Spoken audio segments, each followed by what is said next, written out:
अस्सलाम वालेकुम नाज़रीन। आज की इस वीडियो में हम बात करेंगे रिसर्च मेथडोलॉजी के एक और टॉपिक के हवाले से, और वो है रिसर्च डिज़ाइन और how to create a research design.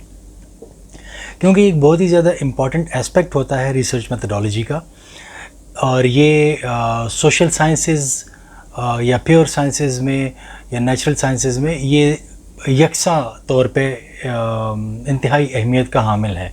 तो इस वजह से इस पे बात करना अशद ज़रूरी है रिसर्च को समझने के हवाले से। जब हम रिसर्च डिज़ाइन करते हैं, ये हमारे प्रपोज़ल का एक हिस्सा ही होता है। इसको हम प्रपोज़ल के अंदर इंक्लूड करके बता रहे होते हैं कि हमने इस रिसर्च को आगे कैसे लेके जाना होगा। इसके अंदर कुछ स्टेप्स होते हैं, कुछ फैक्टर्स होते हैं जिसको कंसिडर करना होता है। उसके बारे में हमें पहले से सोचना पड़ता है। ये बिल्कुल आप इसको इसी तरह समझते हैं जैसे कि आप कोई घर बना रहे हैं या आप कोई चीज़ बना रहे हैं, कोई भी इक्विपमेंट या कोई भी डिवाइस कोई इंजीनियर बना रहा होता है, तो पहले से वो उसका एक नक्शा अपने जहन में बनाता है और उसको पता होता है कि किस स्टेप पे मुझे किस चीज़ की ज़रूरत होगी और वो चीज़ मुझे कहाँ से मिलेगी और मैं उसको कैसे उसके साथ बाकी डिवाइस के साथ कनेक्ट करके उससे वो रिक्वायर्ड फंक्शन जो मुझे चाहिए वो मैं उससे हासिल करूँगा। तो एग्जैक्टली यही आपके रिसर्च के अंदर भी है। आपको पहले से पता होना चाहिए कि आपको कहाँ कहाँ पे क्या क्या करना है अपने उन एम्स और ऑब्जेक्टिव्स को अचीव करने के लिए, जो आपने अपने प्रॉब्लम स्टेटमेंट के अंदर बताए होते हैं और जो कि बाद में आपने हाइपोथेसिस या रिसर्च क्वेश्चंस के तौर पे लिखे होते हैं। अच्छा, इसके अंदर जो आपको एक इम्पॉर्टेंट स्टेप नज़र आता है, जो पहले अगर आप उसको देखें कि आपको क्या क्या चीज़ कंसिडर करनी है, तो आपको ये देखना होता है कि आपको, मैं कोशिश करूँगा ये आपको स्क्रीन पे नज़र आता रहे मेरे साथ साथ, लेकिन आपको ये कोशिश करनी है कि आपको पता होना चाहिए कि आपको किस टाइप का डेटा चाहिए। ये बहुत ज़रूरी है, ठीक है। फिर आपकी रिसर्च की लोकेशन क्या है, वो कहाँ पे आप ये रिसर्च करेंगे, और उसका टाइम स्केल क्या है, कितने अरसे पे मुहित रिसर्च है, साल की है, 6 महीने की है, 2 साल की है, 3 साल की है, वो आपने बताना होता है कि आपकी रिसर्च उसका टाइम स्केल जो है वो कितना है, ठीक है। फिर आपके रिसर्च के अंदर सोर्सेस क्या क्या हैं या पार्टिसिपेंट्स कौन कौन से हैं जो पार्टिसिपेट करेंगे, तो आपका रिसर्च जो है वो अपने पाए तकमील तक जा पहुंचेगा। फिर एक चीज़, अगर तो आप हाइपोथेसिस को यूज़ कर रहे हैं, ठीक है, तो उसमें फिर आपने ये देखना होगा कि आपके वेरिएबल्स क्या क्या हैं, और उसमें डिपेंडेंट और इंडिपेंडेंट जो मैं आपको पिछली वीडियो में बता चुका हूँ। लेकिन अगर आप हाइपोथेसिस यूज़ नहीं कर रहे, रिसर्च क्वेश्चंस पे जा रहे हैं, तो फिर क्वालिटेटिव स्टडी में तो फिर आप इसको यहाँ पे इग्नोर कर सकते हैं। हाइपोथेसिस वाले एस्पेक्ट पे ज़्यादा गौर खोज करने की फिर ज़रूरत नहीं है।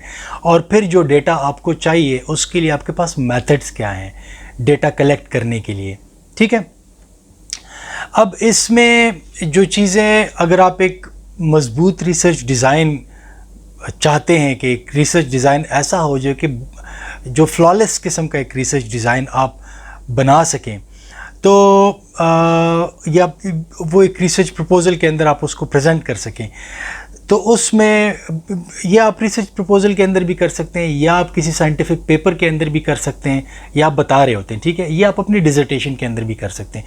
जो भी आपकी रिसर्च एक्टिविटी होगी उसके अंदर, अगर आप एक एकेडमिक रिसर्च में जा रहे हैं, उसके अंदर आपको रिसर्च डिज़ाइन जो है वो बताना पड़ता है। ज़रूरी नहीं है आप उसको रिसर्च पेपर के अंदर आप कर रहे हैं तो ज़रूरी नहीं है आप उसको हेडिंग्स में बताएं, लेकिन आप उसको एक पैराग्राफ के अंदर समेट के स्टार्ट के अंदर ही दूसरे तीसरे पैराग्राफ में बता दें, या 1-2 पेजेस के बाद आके बता दें कि हमने इसको इंट्रो के बाद कि हमने इसको कैसे लेके जाना है। या अगर आप उसको इंट्रो में ही अकोमोडेट कर सकते हैं तो इंट्रो में ही कर दें। ये आप पे मुनहसर है कि आप उसको कहाँ पे चाहते हैं कि रीडर की तवज्जो उस पर पड़े, ठीक है। इसमें कोई ऐसे हार्ड एंड फास्ट रूल्स नहीं है रिसर्च पेपर के हवाले से। ये आप पे मुनहसर है कि आप कहाँ पे चाहते हैं कि जो आपका रिव्यूअर है या जो पढ़ने वाला है उसकी नज़र यहाँ पे पड़े डिज़ाइन के हवाले से, ठीक है। अब उसके अंदर जो पहला स्टेप है हमारा डिज़ाइन के हवाले से, तो पहले स्टेप में आपने अपनी प्रायोरिटीज़ को कंसिडर करना है और प्रैक्टिकलिटीज़ को देखना है कि आपकी क्या प्रायोरिटीज़ है और आप जो है क्या उसमें प्रैक्टिकल क्या है और क्या इम्प्रैक्टिकल है उसके अंदर। जब आप यहाँ तक पहुँचते हैं तो आप ये याद रखें कि आप ऑलरेडी अपना स्टेटमेंट ऑफ द प्रॉब्लम दे चुके होते हैं। अगर आप में से कोई पहली दफ़ा देख रहे हैं तो वो पीछे वीडियोस जाके देख लें। स्टेटमेंट ऑफ द प्रॉब्लम पे मैं एक अलग से वीडियो बना चुका हूँ जो मेरे चैनल पे पड़ी हुई है, प्लेलिस्ट होगी रिसर्च मेथडोलॉजी की, वहाँ पे आपको स्टेटमेंट ऑफ द प्रॉब्लम पे पहली जो एक वीडियो है वो आपको नज़र आए, पहली या दूसरी वीडियो उस प्लेलिस्ट के अंदर आपको वो नज़र आएगी, ठीक है। तो उसको आप वहाँ पे देख लें। लेकिन ये प्रायोरिटीज़ और प्रैक्टिकलिटीज़ आपको स्टेटमेंट ऑफ द प्रॉब्लम के अंदर और फिर उसके बाद जब आप आगे जाते हैं और उसके अंदर आप हाइपोथेसिस और या रिसर्च क्वेश्चन और रिसर्च ऑब्जेक्टिव्स और एम्स को अलहदा से भी आप अगर उसके अंदर फिर लिखते हैं उसके बाद, तो आपको फिर यहाँ पे पता चल जाता है कि आपकी क्या प्रायोरिटीज़ है और आपकी क्या प्रैक्टिकलिटीज़ है, ठीक है। मिसाल के तौर पर आप ये बताएंगे यहाँ पे कि आप कौन सी स्टडी करेंगे, किस काइंड ऑफ स्टडी को आप लेके जाएंगे, ये आपकी प्रायोरिटीज़ को सेट करेंगी। फॉर एग्ज़ाम्पल अगर आप क्वालिटेटिव केस स्टडी पे जाते हैं, आपका टॉपिक ऐसा है कि उसमें आपको इन डेप्थ अंडरस्टैंडिंग चाहिए, आपको एक स्पेसिफिक कॉन्टेक्स्ट है आपके पास और उसकी एक इन डेप्थ अंडरस्टैंडिंग आपको चाहिए, तो वहाँ पे आप क्वालिटेटिव केस स्टडी पे जाते हैं। लेकिन उसमें प्रॉब्लम ये होती है, नॉट अ प्रॉब्लम, वैसे ही बता रहा हूँ आपके अंडरस्टैंडिंग के लिए, इट्स नॉट अ प्रॉब्लम, ये बस उसकी एक ख़ासियत है कि जब आप क्वालिटेटिव केस स्टडी पे जाते हैं तो उसके जो उसकी फाइंडिंग्स होती हैं उसको आप जनरलाइज नहीं कर सकते, वाइडर पॉपुलेशन पे नहीं लेके जा सकते। हो सकता है दूसरे बंदे का कोई और केस स्टडी उठाएं और वो बिल्कुल आपको दूसरी तरह का रिज़ल्ट आपको निकाल के दे, ठीक है। तो इस वजह से उसको जनरलाइज नहीं किया जा सकता। दूसरे साइड पे सोशल साइंसेज में हमारे पास ये मसला नहीं है यूजुअली, लेकिन अगर कोई नेचुरल साइंसेज वाला है तो उसको लेबॉर्ट्री के अंदर उसको कोई एक्सपेरिमेंट करना है, ठीक है, और उसने कुछ कॉजेज़ को इन्वेस्टिगेट करना है, कुछ मुख्तलिफ फैक्टर्स को जो भी लेबॉर्ट्री के एनवायरनमेंट के अंदर उसको काम करना है, तो उसको वहाँ पे भी अपनी प्रायोरिटीज़ और प्रैक्टिकलिटीज़ को बताना होगा, कंसिडर करना होगा कि उसकी क्या प्रायोरिटीज़ हैं रिसर्च को लेके, या उस रिसर्च के लिए प्रैक्टिकल अप्रोच क्या हो सकती है, ठीक है। तो वो इन तमाम चीज़ों को भी आगे जो है वो कंसिडर कर सकता है। अच्छा, फिर उसके अंदर आपको एक ये भी बात जहन में रखनी होगी कि आपके पास टाइम कितना है डेटा कलेक्शन के लिए, और जो आपका रिसर्च है उसका जो राइटअप है उसके लिए आपके पास टाइम कितना है, ये चीज़ भी आपको देखनी होगी और फिर अकॉर्डिंगली चीज़ों को प्रायोरिटाइज़ करना होगा आपको इसके हवाले से, ठीक है।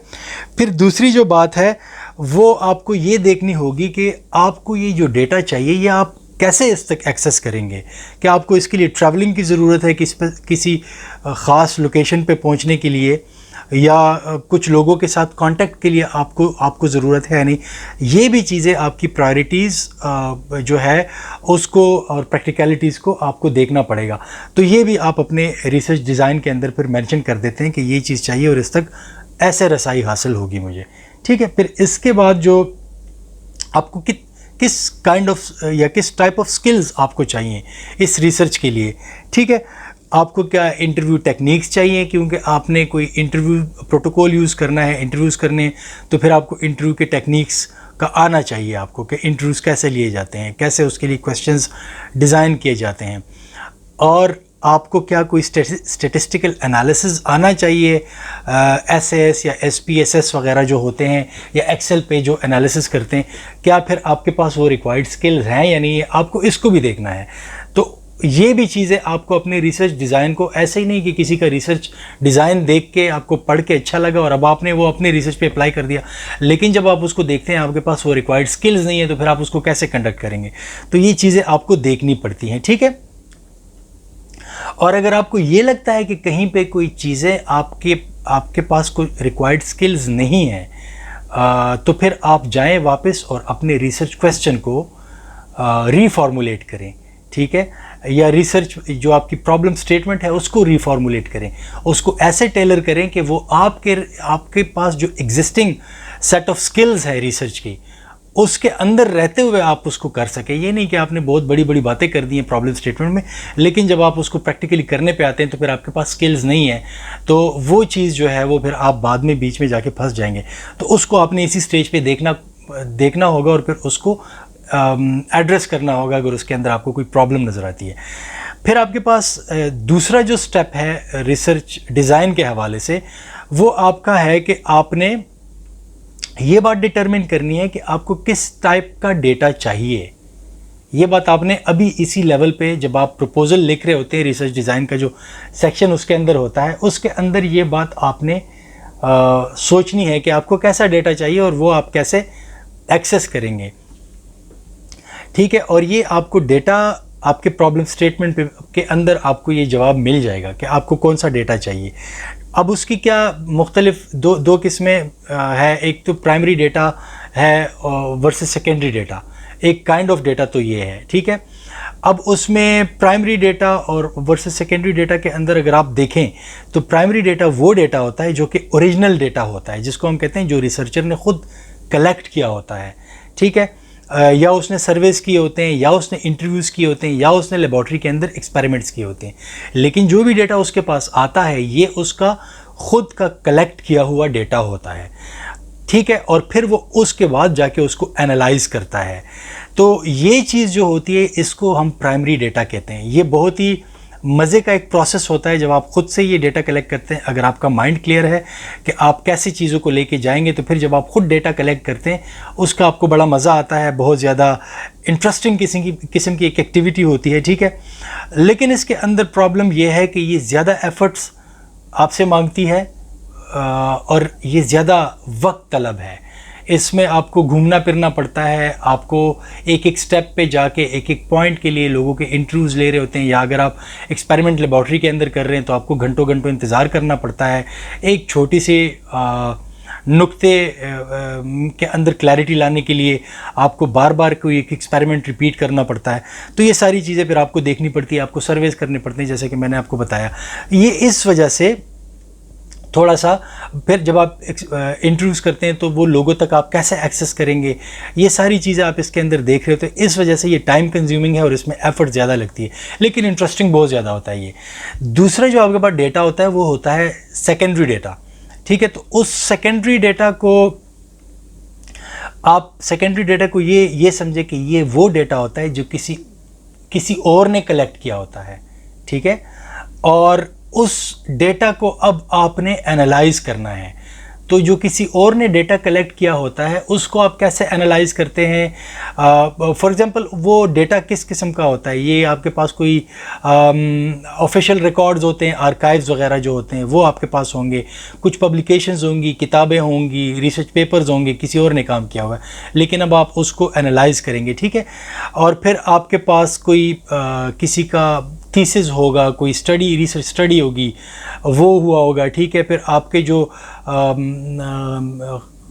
नेशनल सतह पे या इंटरनेशनल जो स्टेटिस्टिक्स आते हैं मुख्तलिफ, जो पब्लिश होकर आपके सामने आ जाते हैं, तो ये भी आपका सेकेंडरी डेटा में आता है, ठीक है। अब इसके अंदर फ़ायदा ये होता है कि ये आपका टाइम बचाती है और ये आपका जो एक्सपैंड करती है, जो आपका जिसको आप कह सकते हैं आपकी स्टडी का जो डोमेन होता है वो एक्सपैंड हो जाता है, आपका इसमें टाइम भी बच जाता है, ठीक है। लेकिन ये होता है कि ये एक आसान तरीका होता है, बट अगर आप एक जेन्युइन रिसर्चर है तो शायद आपको ये तरीक़ाकार एक ख़ास हद के बाद जाके जो है वो बोर करना शुरू कर दे, क्योंकि आपको वहाँ पे लैक ऑफ प्राइमरी डेटा इसमें नज़र आ रहा होगा, ठीक है। अच्छा जनाब, इसके अंदर दूसरा जो इसका एस्पेक्ट है, आपका जो स्टेप नंबर 2 है, इसके अंदर जो आपको किस टाइप ऑफ डेटा चाहिए, उसके अंदर दूसरा आपके पास है क्वालिटेटिव और क्वांटिटेटिव डेटा, ठीक है। तो क्वालिटेटिव डेटा तो एक इसके जो आपके ऑब्जेक्टिव्स होते हैं उसको आप अचीव करने के लिए आप अपनी सब्जेक्टिव अप्रोच के साथ चल रहे होते हैं, अपना एक ओपिनियनेटेड किस्म की चीज़ आप लेके चल रहे होते हैं क्वालिटेटिव के अंदर। आप इसमें मिसाल के तौर पर इंटरप्रिटेशन करते हैं मीनिंग फाइंड आउट करने के लिए मुख्तलिफ़ कॉन्सेप्ट्स के, ठीक है। आपके अपने जो सब्जेक्टिव एक्सपीरियंसेस होते हैं आप उसको इसमें नरेट कर सकते हैं। आप किसी कॉन्सेप्ट को समझने के लिए लंबी चौड़ी बहस कर सकते हैं, उसके फेवर में और उसके अगेंस्ट वाले जो व्यूज़ हैं उसको वे करने के बाद आप फिर अपना एक व्यू पॉइंट भी उसमें दे सकते हैं। तो ये तो क्वालिटेटिव रिसर्च में हो जाती है, ठीक है। ये वाला जो रिसर्च डिज़ाइन होता है, ये डेटा जो होता है या ये क्वालिटेटिव एस्पेक्ट पे जब आप उसको, अगर आप आपके रिसर्च डिज़ाइन में आपने इस चीज़ को इंक्लूड किया हुआ है तो फिर इसके अंदर ये होता है कि ये काफ़ी फ्लेक्सिबल होता है, ठीक है। आपको आपकी अप्रोच जो है वो बार बार एडजस्ट करने के लिए बड़ा मौका इसके अंदर मिलता है, या इस स्टडी को अपनी अप्रोच के मुताबिक एडजस्ट करने के लिए आपके पास काफ़ी रूम मौजूद होता है। दूसरा काइंड ऑफ डेटा जो इसमें होता है वो फिर आपके पास होता है क्वांटिटेटिव डाटा। तो क्वांटिटेटिव डाटा जो होता है ये यूजुअली इसके जो ऑब्जेक्टिव्स होते हैं वो इर्द गिर्द घूम रहे होते हैं, या तो आप किसी वेरिएबल्स को जो है वो नाप रहे होंगे, मेजर कर रहे होंगे, या आप कुछ फ्रीक्वेंसीज़ जानने की कोशिश कर रहे होंगे, किसी चीज़ की कोई अकरेंस है उसकी फ्रीक्वेंसी आप जानने की कोशिश कर रहे होंगे, या आप कोई कोरिलेशन निकालना चाहेंगे, या आप किसी हाइपोथेसिस को टेस्ट करना चाहेंगे, ठीक है ना। जब आप इस किस्म की चीज़ों को अपने ऑब्जेक्टिव्स में रखते हैं अपने प्रॉब्लम स्टेटमेंट के अंदर, और फिर जो आपने हाइपोथेसिस वगैरह ये सारी चीज़ें, तो फिर इसका मतलब ये है कि आपको क्वांटिटेटिव डेटा पे रिलाई करना पड़ेगा। अब आपको क्वांटिटेटिव डेटा की तरफ जाना पड़ेगा, क्वालिटेटिव की तरफ नहीं जाना पड़ेगा, ठीक है।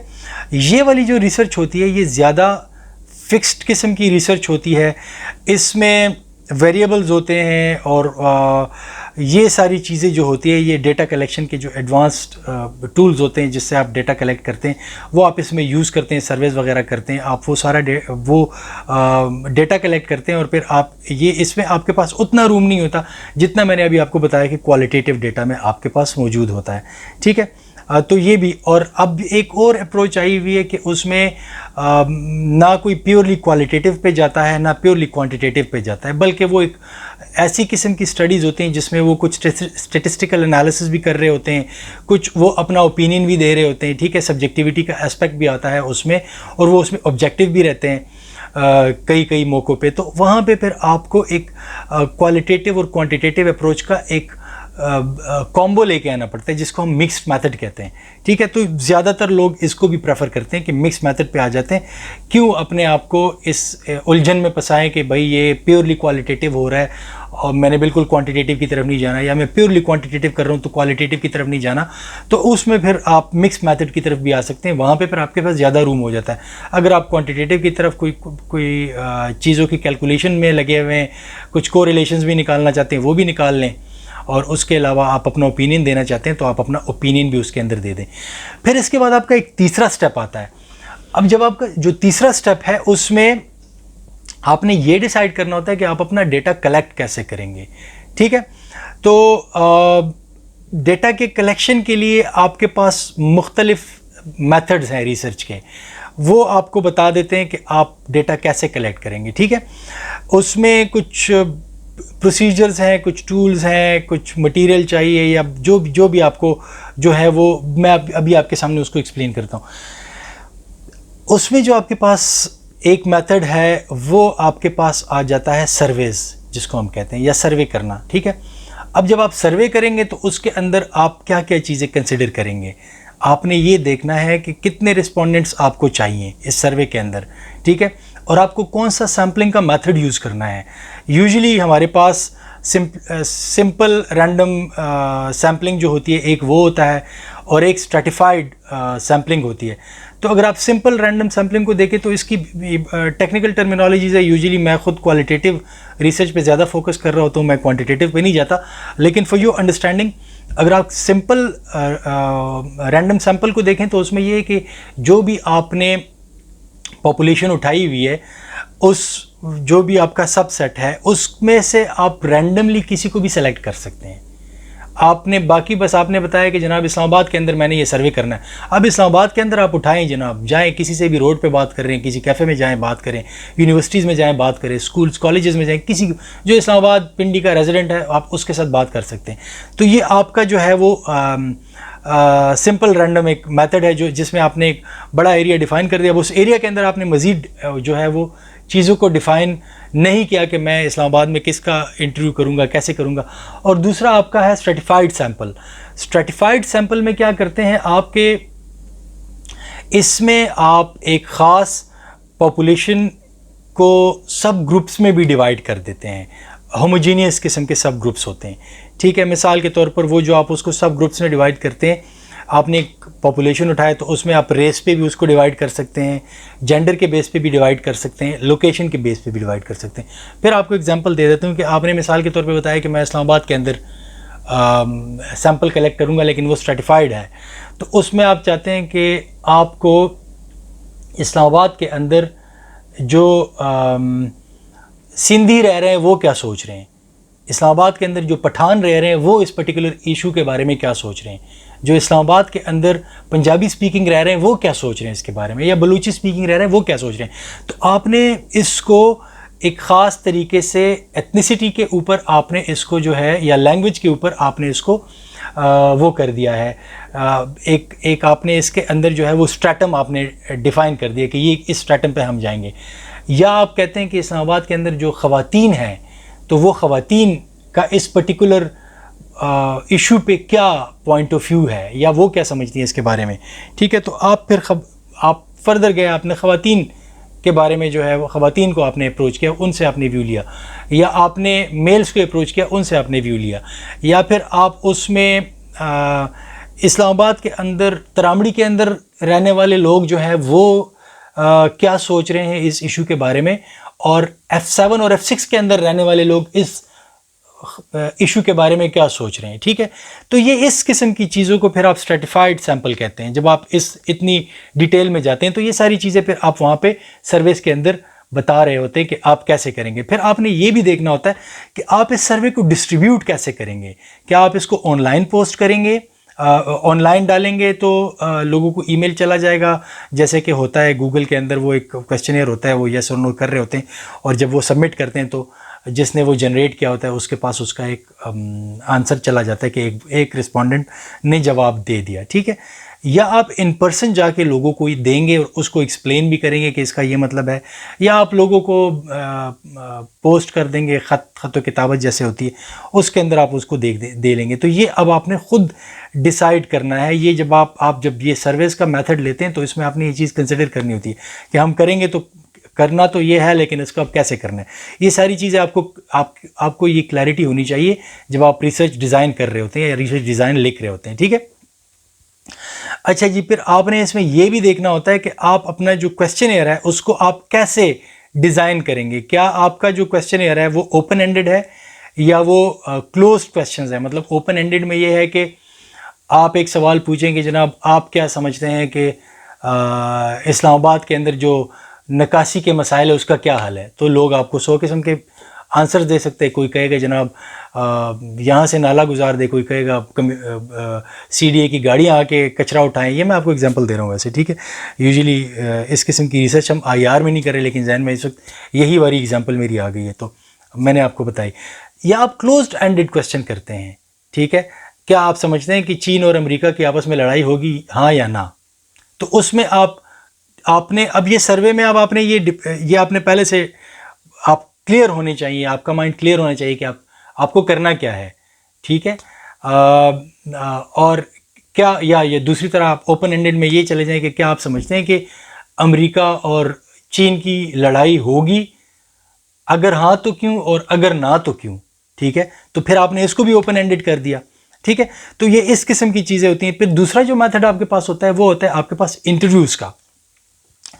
तो इंटरव्यूज़ जब आप कर रहे होते हैं, इधर फिर आपने ये चीज़ें कंसिडर करनी है कि आप अपने पार्टिसिपेंट्स को कैसे सेलेक्ट करेंगे, क्या तरीक़ाकार आपने यूज़ किया हुआ है अपने पार्टिसिपेंट्स को सेलेक्ट करने के लिए, वो आप डिफ़ाइन कर देते हैं, ठीक है। कि मैं अपने उसकी इतनी क्वालिफ़िकेशन होनी चाहिए, वो ये होना चाहिए, वो होना चाहिए, वो आप उसके अंदर बता देते हैं कि उसको फिर हम कंसिडर करेंगे उसके ओपिनियन को।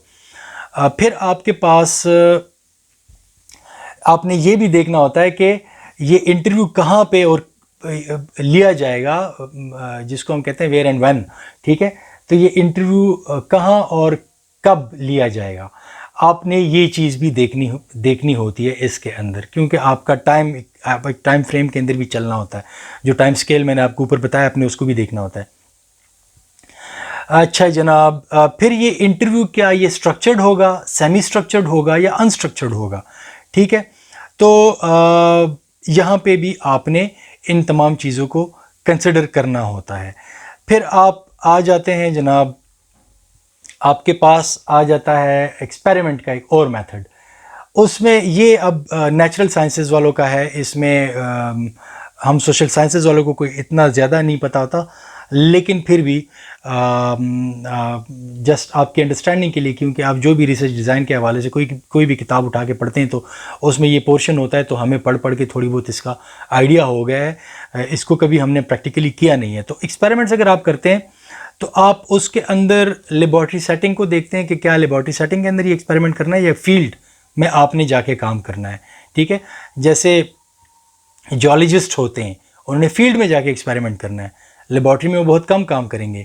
लेकिन दूसरे साइड पे आप कंप्यूटर साइंस वालों को उठा के देख लें, या आप फिज़िक्स वालों को या केमिस्ट्री वालों को या बायोकेमिस्ट्री को, इनको आप देख लें तो इनका ज़्यादातर काम लेबॉर्ट्री के अंदर ही होता है। ठीक है, तो ये चीज़ें फिर आपने वो जो स्टूडेंट्स होंगे उन्होंने ये चीज़ें बतानी है कि उनको किस सेटिंग में कैसा काम करना है। अच्छा जनाब, फिर इसके बाद ये अज़ान हो जाए तो उसके बाद मज़ीद उसके बाद आते हैं। ठीक है, तो हम बात कर रहे थे एक्सपेरिमेंट्स की। फिर आपने कौन से मेजर्स उठाने हैं जिससे कि आप अपने जो आपका जो एक्सपेरिमेंट है लैब के अंदर, वो आप उसको जो है वो सक्सेसफुली कर सके और आपको जो रिक्वायर्ड डेटा है वो आपको मिल सके। ठीक है ना। आप जो वेरिएबल्स हैं, फिर आपने उसमें ये भी बताना है कि आप उसको कैसे उन वेरिएबल्स को नापेंगे और उनको कैसे कंट्रोल करेंगे, ये भी आपने देखना होता है जो लैब एक्सपेरिमेंट है उसके हवाले से। ठीक है, आपने अपने एक्सपेरिमेंट को कैसे डिज़ाइन करना है। ठीक है, वो अब जो नेचुरल साइंसेस वाले हैं उसको ये अपने स्पेसिफिक एक्सपेरिमेंट का लैब के अंदर उनको ज़्यादा पता होगा कि आप उसको कैसे डिज़ाइन करेंगे, लेकिन आपने उसके अंदर ये एक चीज़ जो है वो रिसर्च डिज़ाइन के अंदर बतानी होगी कि इस एक्सपेरिमेंट को मैं कैसे जो है इसको डिज़ाइन करूँगा या करूँगी, सब्जेक्ट्स इसमें क्या होंगे, और मुख्तलिफ़ सब्जेक्ट्स के बीच में इसको मैं कैसे डिज़ाइन करना है, या विद इन द सब्जेक्ट जो है उसको हमने कैसे डिज़ाइन करना है। ठीक है। अच्छा जनाब, सेकेंडरी डेटा अगर आप उस पर रिलाई करते हैं और आपकी रिसर्च मेथड ये है कि आपने सेकेंडरी डेटा ही उठाना है सारा और फिर आपने उसको एनालाइज करना है, तो उसमें फिर आपने ये देखना है कि आपके डेटा का सोर्स किधर है, कहाँ से आप ये डेटा उठाएंगे। मिसाल के तौर पर आप ऑनलाइन डेटा उठाएंगे या आप फिज़िकली किसी फ़िज़िकल आर्काइव से आप ये डेटा उठाएंगे। ठीक है, तो ये आपने बता देना है कि इतना डेटा ऑनलाइन है या ऑनलाइन अवेलेबल है, तो मैं वहाँ से किसी अखबार का डेटा है तो इस साल से इस साल तक ये इस टाइप के एडिटोरियल्स या जो भी उस अखबार ने न्यूज़ जो है वो पब्लिश किए हैं, तो मैं उसको एनालाइज करूँगा या करूँगी।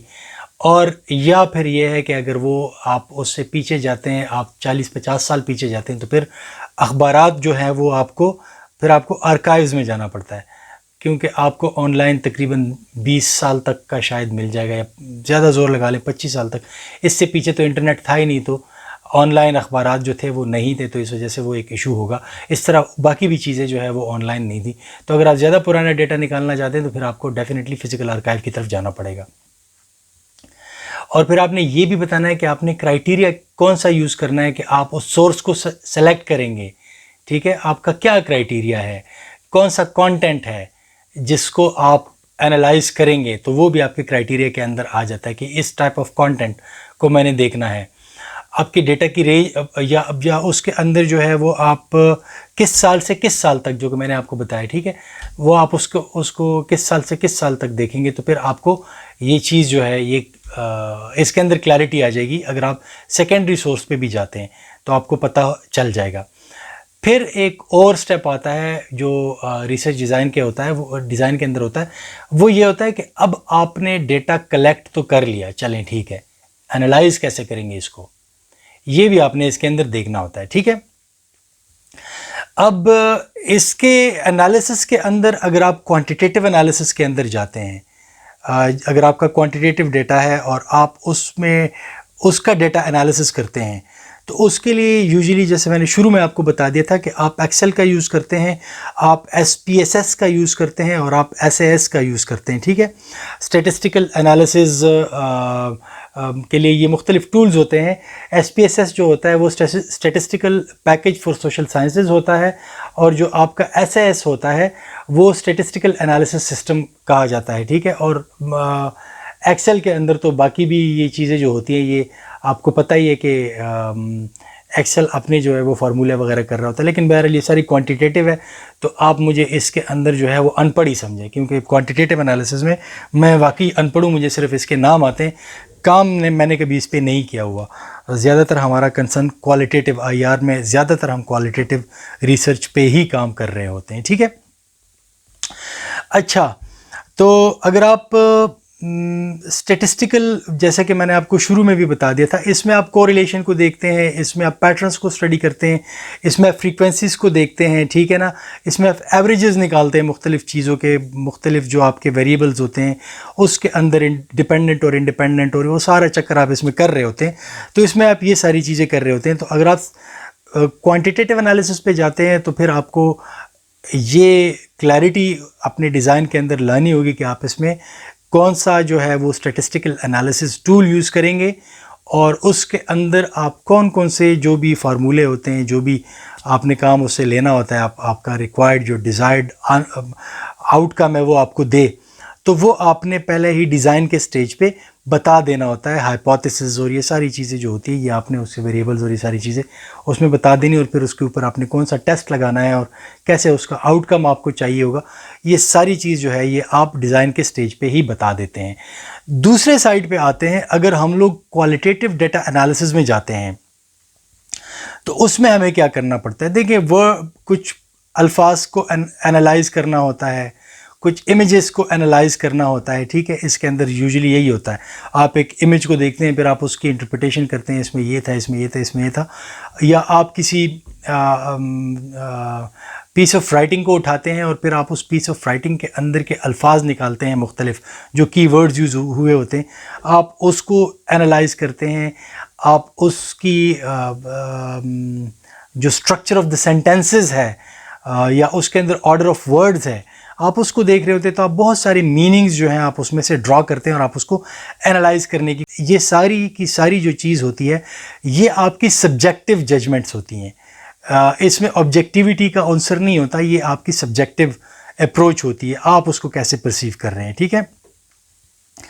फिर इसके अंदर आप कुछ थीम्स को आइडेंटिफाई करते हैं, कुछ कैटेगराइज करते हैं, कुछ थीम्स, उसी के अंदर से वो जो आप इमेजेस लेते हैं, आप जो वर्ड्स लेते हैं, ठीक है, उसी के अंदर आप कुछ थीम जो है वो ड्रॉ करते हैं और फिर उसको आप बयान करते हैं, ठीक है। तो ये ज़्यादातर आप इसमें जो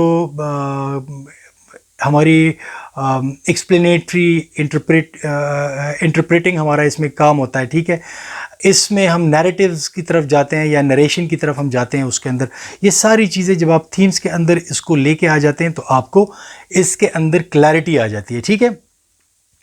या आप किसी सोशल कॉन्टेक्स्ट को समझते हैं और उसका कोई मीनिंग डिराइव करना चाहते हैं किसी भी चीज़ को, तो ये भी आपकी क्वालिटेटिव है। मिसाल के तौर पर एक बंदा जो है वो फ़लाँ किस्म के अल्फाज सुन के सब कॉन्टिनेंट में रहने वाला एक बंदा या पाकिस्तान में रहने वाला एक बंदा वो कैसे रिएक्ट करेगा, कैसे बिहेव, उसका कैसा बिहेवियर होगा।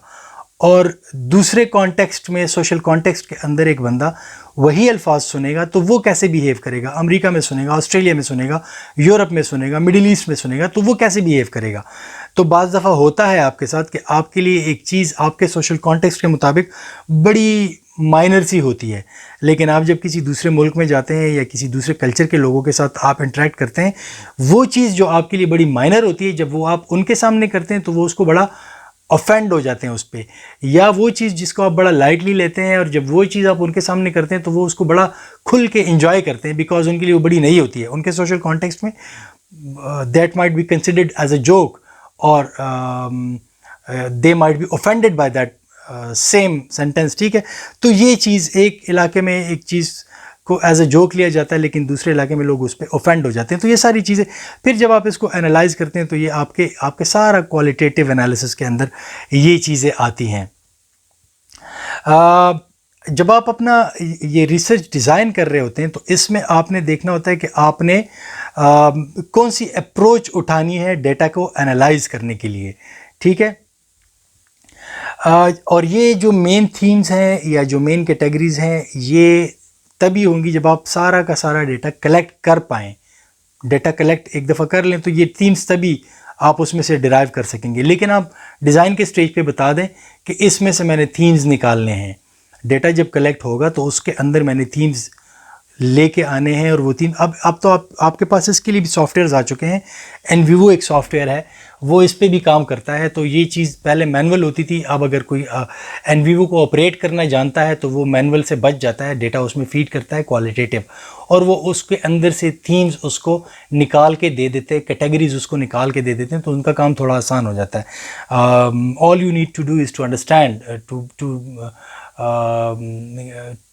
to understand that NVIVO software, to get to know that software, ठीक है, कि ये अब उसमें आपने काम कैसे करना है। तो वो आपकी IT स्किल्स जो हैं उसमें थोड़ी सी चीज़ें उसको आपको पॉलिश करना पड़ता है। और पर्टिकुलरली जो यंग रिसर्चर्स हैं जो कि अभी स्टूडेंट्स हैं, अभी MS कर रहे हैं या उसके बाद PhD में हैं, और वो तो मैं तो स्ट्रांगली रिकमेंड करूँगा, सजेस्ट करूँगा कि आप लोग NVIVO सीखें, क्योंकि आपकी अभी एज है और आपने आगे जाके बहुत काम करना होगा। तो आप NVIVO सीखें, और जो नहीं सीखना चाहते तो ठीक है, वो उनकी अपनी मर्ज़ी है, वो दूसरे तरीके से भी इसमें से ये थीम्स वगैरह जो है ये ड्रॉ कर सकते हैं जो मैंने आपको बताई, ठीक है। अच्छा जनाब, फिर आपने ये भी देखना होता है क्वालिटेटिव एनालिसिस के अंदर कि क्या आपने सिर्फ डिस्क्राइब करना है कि पार्टिसिपेंट्स कौन है, उनका परसेप्शन क्या है और उनके एक्सपीरियंसेस क्या है, और आप या फिर आपने ये भी देखना है कि जो उन्होंने पार्टिसिपेंट्स ने आपको रिस्पॉन्सेज दिए हैं वो उसका उस सोशल कॉन्टेक्स्ट के साथ क्या रिलेशन है, जिस सोशल कॉन्टेक्स्ट में वो पार्टिसिपेंट जो था वो रह रहा था। तो जब आप ये वाली चीज़ें ऐड करेंगे तो ये आप, क्योंकि एक तो पार्टिसिपेंट का रिस्पांस हो गया, वो आपके पास आ गया, आपने उसको एज इट इज़ मेंशन कर दिया, ठीक है, कि मैंने एक बंदे से पूछा, या वो आपको कंसेंट देता है आप उसका नाम मेंशन कर दें, नहीं देता तो आप नाम मेंशन ना करें, पार्टिसिपेंट 1 पार्टिसिपेंट 2 कर दें उसको, और उसने ये इस सवाल का ये ऐसा जवाब मुझे दे दिया। लेकिन आपने फिर उसके अंदर अपना भी कुछ उसको एनालाइज करना होता है कि उसने ये जवाब क्यों दिया और दूसरे ने ये जवाब क्यों नहीं दिया, ठीक है। तो उसमें फिर आप जब इन बहस में पड़ जाते हैं तो आपका वो एनालिसिस जो होता है वो ज़रा ज़्यादा आप गहराई में चले जाते हैं, और फिर आपके एनालिसिस की ज़्यादा वर्थ हो जाती है, ठीक है। आपने ये चीज़ भी देखनी है कि क्या आपने सिर्फ इस बात पे फोकस करना है कि क्या बताया गया, ठीक है, या आप ये भी देखेंगे कि कैसे बताया गया, क्या बताया गया और कैसे बताया गया। तो जब ये कैसे बताया गया, आपका पार्टिसिपेंट ने आपको एक चीज़ बताई, पार्टिसिपेंट ने ये बताया, ठीक है, लेकिन ये कैसे बताया, तो जब आप इसको इंटरप्रेट करेंगे अपने अल्फाज में कैसे बताया को, तो वहाँ पे आपका एनालिसिस वाला एस्पेक्ट इसके अंदर आ जाएगा, ठीक है, क्या बताया गया और कैसे बताया गया। तो ये कैसे वाला काम आपका है, ये आपने करना है, ठीक है। ये आपका पार्टिसिपेंट आपको बस बता रहा है, आपने और बहुत सारी चीज़ों को देखना होगा, ठीक है। जैसे कि अभी एक बहुत ही कल की बात है, आज जो तारीख़ है वो 4 जून है, कल की बात है, कल वोग एक जर्नल है, एक मैगज़ीन है, फैशन मैगज़ीन, उसमें मलाला यूसुफ़ज़ई का एक कंट्रोवर्शियल स्टेटमेंट आ गया। मैं उस स्टेटमेंट पे तो नहीं जा रहा, लेकिन अगर आप उसका मलाला का वो इंटरव्यू वोग के अंदर उठा के पढ़ें तो वो जो इंटरव्यूअर है, इंटरव्यूअर ऐसा नहीं कह रहा कि क्वेश्चन और फिर मलाला का आंसर, इंटरव्यूअर जो है वो अपना पॉइंट ऑफ व्यू भी दे रहा है। मिसाल के तौर पर वो एक जगह पे कहता है कि जब मैंने मलाला से उसके बारे में, रिलेशनशिप्स के बारे में पूछा तो मलाला बता रही थी, वो आई felt that she was embarrassed, ठीक है, कि वो एम्बैरेस हुई और वो नहीं बताना चाह रही थी। और then I felt that I am teasing और I am torturing a kitten. ठीक है, ये वो इंटरव्यूअर जो है वो अब ये कह रहे हैं कि मुझे ऐसा लगा कि मैं एक बिल्ली के बच्चे को जो है वो टॉर्चर कर रहा हूँ, तो मैंने टॉपिक चेंज कर दिया। फिर उसके बाद out of the blue Malala ने दोबारा उसको फर्दर चीज़ों को ऐड करना शुरू किया उसमें, जिससे फिर वो कंट्रोवर्सी जन्म लिए। तो बहरहाल अब वो एक इंटरव्यूअर ने वो जो इंटरव्यू किया हुआ है ना, हाउ इट इज़ सैड, ठीक है, और इंटरव्यूअर क्या फील कर रहा था, तो ये सारी चीज़ें जब आप उसके अंदर ऐड करते हैं आपकी क्वालिटेटिव एनालिसिस के अंदर, तो फिर आपका जो एनालिसिस होता है वो बड़ा स्ट्रांग होता है, बड़ा पावरफुल होता है। ठीक है, तो ये सारी चीज़ें इसको आपने ख्याल रखना होता है। अच्छा, फिर जो आखिरी स्टेप है ना, जो आपके रिसर्च डिज़ाइन के अंदर जो आपका स्टेप 5 होता है, ठीक है, तो वो ये होता है कि जब आपने डिज़ाइन बना लिया है तो बस अब आप लिखना शुरू करें अपने रिसर्च प्रपोजल को।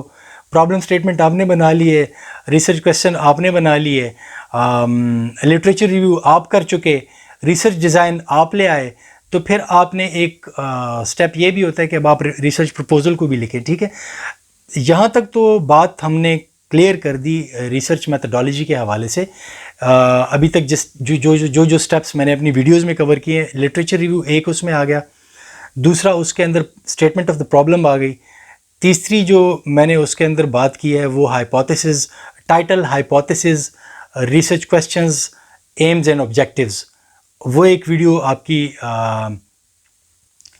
आ गई। ठीक है, उसके अंदर तीसरी, चौथी वीडियो ये वाली रिसर्च डिज़ाइन वाली हो गई। आगे भी इसके अंदर बहुत सारी चीज़ें पड़ी हुई हैं, तो मैं कोशिश करूँगा कि जल्द आपको मज़ीद भी इस पे वीडियोस बना के दूँ, ताकि ये वाली सीरीज़ जो है ये हम लोग जल्द अज जल्द कंप्लीट करें, और जिन्होंने मुझे कहा था कि इस पे मैं वीडियोस बनाऊँ तो एटलीस्ट वो जो है वो इससे कुछ फ़ायदा उठा सकें। तो इंशाल्लाह अगली वीलॉग में आपके साथ दोबारा मुलाकात होगी। तब तक अपना बहुत बहुत ख्याल रखिएगा। अल्लाह हाफ़िज़।